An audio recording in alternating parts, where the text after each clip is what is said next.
The UDL in 15 Minutes logo, which has a circle around the words UDL in blue, in yellow, 15 Min in red, followed by Gahlya and Liza posing together for a selfie. Gahlya is a white woman with long straight brown hair and is wearing a gray sweater. Liza is a white woman with shoulder-length blonde straight hair and is wearing glasses. She is wearing a light green sweatshirt.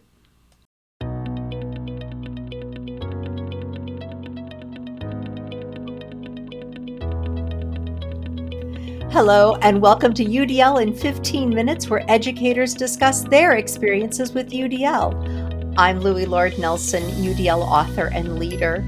This episode is part of a special series about the Association of Educational Service Districts Inclusionary Practice Project, where 9 coordinators, one in each region of the state, work closely with 140 school leadership teams to implement UDL and improve and increase inclusionary practice.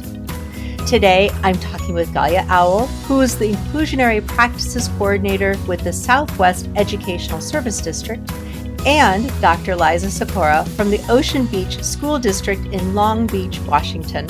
Today, Gahlya and Liza are going to share the steps Ocean Beach School District has taken during this first 3 years of UDL implementation. Hi, Gahlya and Liza, how are you? Oh, I'm so good, and I'm so happy to be here with you today. I'm actually coming off of a high because yesterday I was out at Ocean Beach School District with Liza and a team doing some classroom observations. So, great day that we had. So, I'm doing great. Wonderful. I as well am doing great. It's always great to get to see Gahlya in person. Our partnership began during COVID. So for a long time, we were square friends on the Zoom. So when we get to see her in person, it's wonderful.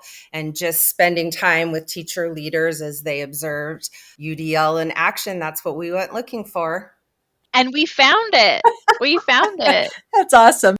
We did find it. We did. And I love square friends, like the Brady Bunch squares. Yeah. Yes, exactly. So could you both tell us about your teaching background and your connection to UDL? Yeah, so I actually was not a teacher. My background is in school psychology. So that's what I started my educational career doing and was doing that for about 12 years before I became the inclusionary practices coordinator, but didn't realize that really my entire time as a school psychologist, that's really what I was doing, was an inclusionary practices coordinator and trying to build the general education setting to be as inclusive and accessible as possible. So coming from that special education lens, that's how I came to universal design for learning and have become so passionate about this and teaching it to leaders and teachers. Perfect. Thank you. And what about you, Liza? Well, I come from a very traditional trajectory into this work. So I spent 14 years as a classroom teacher, 11 in high schools, where I taught both AP level courses as well as co-taught and inclusion model courses. And then I entered about 12 years ago into educational leadership. And I spent all of those years serving in high schools. And then in 2017, I moved to the Washington area. And that's where I was introduced to Universal Design for Learning by a special educator that I supervised who was working around co-teaching and really got a visual, a different representation of inclusion and what it could look like and how it could be in all classrooms on a campus, not just in the traditionally pull out or resource model classrooms. A map of the state of Washington showing the 9 educational service districts and an arrow pointing to the lower left-hand corner of the state where Ocean Beach is located. So, Liza, I love the example you just gave. And I think you're my first guest to say that as an administrator, your introduction to it was to see a fellow educator in the classroom model and utilize UDL for full inclusion. So, thank you so much. That's just awesome. So, can you share some of Ocean Beach School District's demographics with us? Ocean Beach School District is situated on the Long Beach Peninsula, which is just in the very southwest corner of the state of Washington. We're a smaller rural district that includes just over 1,000 students from birth to 12th grade. We include 5 brick and mortar schools, a preschool, a K2, a 3-5, 6-8, and 9-12, as well as an options academy that has both in-person and virtual learning. It's a very close-knit community that has a lot of wraparound supports for our students and families. Our superintendent began her career here about 30 years ago and has only served this school district. She's raised 5 kids through the district, and both she and her husband serve students by working in the schools. We have about 65% free and reduced lunch qualifiers. About 6% of our students are multilingual learners. About 3% of our students are served by our migrant education program. About 21% of our students qualify for specialized student services. And our programs, our categorically funded programs, are what I oversee. So I am the director of special ed as well as the program managers for those programs. Awesome. Thank you. Very thorough and very helpful. And that is really impressive about the superintendent. Thank you for putting that in there. What a story. I understand that you focused on leadership development early on in this process and in this project. So, what did that look like? A drawing of a student wearing a cap and gown with the words outcome, portrait of a graduate above, and the words creative and critical thinker, communicator, collaborator, and goal-directed and resilient individual included on the page. So prior to my arrival in Ocean Beach School District 3 summers ago, my superintendent had a very clear vision of how she wanted to serve students.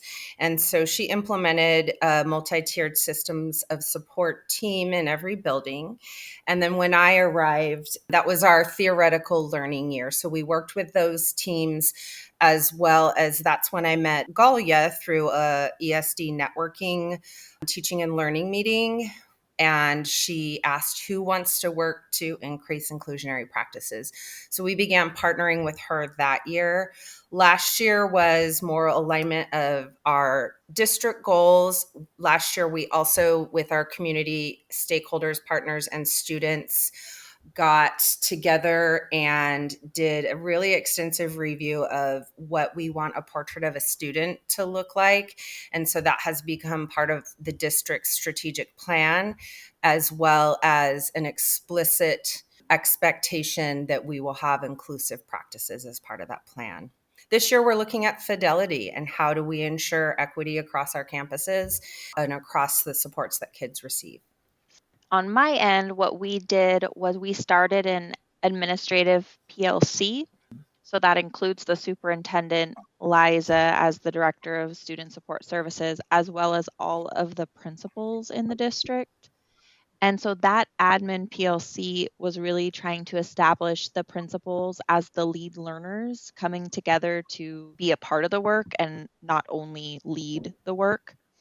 And so that first year, that theoretical learning year, each principal chose a small leadership team in their school, and they engaged in at least 16 hours of professional development with myself that had to do with topics such as implementation science, data literacy, equity, just in general. What is that? Inclusive practices. What does that mean compared to inclusion? An introduction into universal design for learning. What is learner variability? What are barriers to learning? And so we've continued that admin PLC through the years, like Liza said, with last year sort of being more the experiential year, and this year really focusing on the coaching aspect for the leaders, how to coach this work.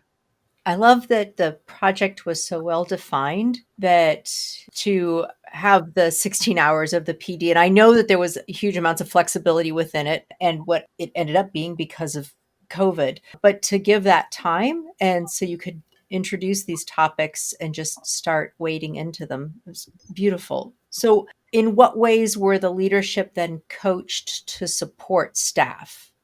A snapshot of the district's first goal focused on climate and culture. They wanted to increase the sense of belonging by 10%.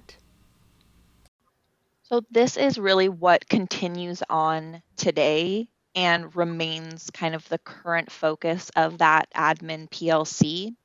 So we're learning to look at data to determine, first of all, wade through it. What does it mean? And then how can we, and I always put myself on their team, like I'm part of their team, but how can they use the data for actionable steps? So we talk about a lot of ways to model the practices from that leadership stance. During the PLC, sometimes what we'll do is we'll utilize scenarios. We talk about how to use the teacher evaluation tool to guide coaching conversations with teachers. We focus on power standards at times, mastery grading practices in general. So this is really where we're focusing this year, trying to first get their understanding of universal design for learning and inclusionary practices sort of well established with a foundation. And now, how can they feel confident enough to go and have a conversation with staff members about it? I think one of the additional moves that really had impact at each school is last year, every school had a continuous improvement plan goal around student belonging. That goal was firm across our district, and it looked different in each school about how they increased student belonging, how they gathered data around student belonging. And we've adopted that goal again across our district this year. I think data is really important when you're coaching leaders. It gives a story. And for our school principals, of course, there is a ton of quantitative data. You can get state testing scores. We have a universal screener that provides progress monitoring for all students K through 10th grade in math and ELA. But I also want to let you know we worked with the Center for Educational Excellence that gave us stakeholder data. So we heard from families, we heard from students, and we heard from staff. We had 2 new principals this year, and they had the CEE data on teacher readiness for change. So it's that us versus them, like I am ready to change and my colleagues are ready to change. So each school used that a little bit differently. I also want to emphasize the power that stories of our students have in this work. Oftentimes, you might not have a number that shows the story of a student. And one of the examples last fall was a student I've worked closely with, and I was helping him get his schedule on his first day of high school. And he said, "Did you know special ed kids get to be in regular classes?" And so for him, he recognized that he had a place in the broader school setting, and making sure we shared those stories, because qualitative data is just as important as quantitative. Absolutely. Those are great. So I also understand that your district has experienced some really significant growth in your data points. So can you talk about which data and what you attribute that to and what you're doing to maintain that trajectory? The door to the women's restroom decorated with hearts and the words, "You are loved," and an image of a hallway with a path students can follow to work out their stress. Certainly. So the Inclusive Practices Grant funds the work Gahlya does, but there are other agencies in our state who also partner that. And they are looking specifically at LRE data, least restrictive environment data. And when we began our work, about 55% of our students spent 80 to 100% of their time in general ed. And our most recent data, I think Gahlya will talk specifically about it, but it vacillates between high 70% to 85%, depending on when the data was drawn. And so the state really made a clear outcome of educating students with known learning barriers alongside their typical peers. And so that was a foundation for us to stand upon as we began to dig deeper into this work. We also know that teachers and our principals encourage the focus on student growth data. So is a student growing in a year's growth over a school year? Those individual stories we have of kids who really have thrived when their barriers were planned for in learning environments. But we also look at attendance data and discipline data and how those are indicators of if students feel like they are belonging in a classroom and are being supported with their individual needs. And I think that from the outsider perspective, a little bit of what that can be attributed to and how that's being maintained is really that strong superintendent vision. Lovely. I've been working with many superintendents and many leaders through this work, and the commitment that the superintendent has and the boldness of some of her leadership moves. Just case in point, she actually hired Liza to lead this work. Yes, of course, she runs all the federal programs and special education, but that was very much a priority for the superintendent, saying, this is really important to me. I need to prioritize funds and time and man hours to do this, where I know that I'm not going to be able to do it from my position as the superintendent. I will need support. And having those district aligned school improvement goals, that was something that came out of the admin PLC. And that's going to only continue to maintain this trajectory because the focus is just clear and it continues to be on this work. And then, of course, there's going to be some things that'll be attributed to state level decisions made along the way. The legislature has indicated that this is a priority for them as well. So I think the data that Liza talked about, but the strong superintendent vision is really what it can be attributed to, and we'll maintain it. Least restrictive environment data showing their growth from 2019 to 2022, which was a 30.7% jump in the 80 to 100% range. I just wanted to add to that. So my superintendent's name is Amy Huntley. As I shared, she spent all of her time here. In all those years, she got a new superintendent on average every 2.5 years. She didn't really have any aspirations of being superintendent, but she also didn't want a new superintendent every 2.5 years. So she took on this job so as to create consistent leadership, and she walks the talk. And the last year, which was our second year of implementing universal design for learning and inclusionary practices, we called it the messy middle because it was the hard part where it felt really different to teachers. It felt maybe principals were used to coaching instruction differently. And the messy middle is the hard part. Amy never wavered. We are not going backwards. We are going forwards. We have clear outcomes for our students. We know what a portrait of a graduate looks like. And it is really that clear vision from her as the superintendent, the work she did with our school board around our strategic plan, and then the intentional selection of 2 principals this year that are inclusive minded, that have experience in inclusionary practices or in MTSS. They have those experiences. And so it's getting, the right people on the bus at the right time. And it's top down. When your superintendent has a clear vision, it's really easy to follow along and do the hard work, especially when you're in the messy middle of something when it all feels new. Another selfie of Gahlya and Liza, taken outside in front of leafy trees, followed by 2 video captures of the UDLapproach.com, followed by the UDL in 15 minutes logo. Absolutely. Such good points. Such good points. Well, Liza and Gahlya, thank you so much. This has been such a fast conversation. I knew it was going to go quickly, and I know there's a bigger story to tell, but I really appreciate you sharing the steps that Ocean Beach School District has taken within these first 3 years of UDL implementation. And I appreciate it. And I hope that everything just continues to move forward. But it sounds like with Amy Huntley at the helm, it is. It's all going to keep just going on. So thank you so much for this work. Thanks, Louie. Thank you so much, Louie. This was such a great time to talk with you. Oh, you're very welcome. So for those listening to this podcast, you can find supplemental materials like an image montage with closed captioning, that montage with audio descriptions, a transcript, and an associated blog at my website, which is the udlapproach.com/media.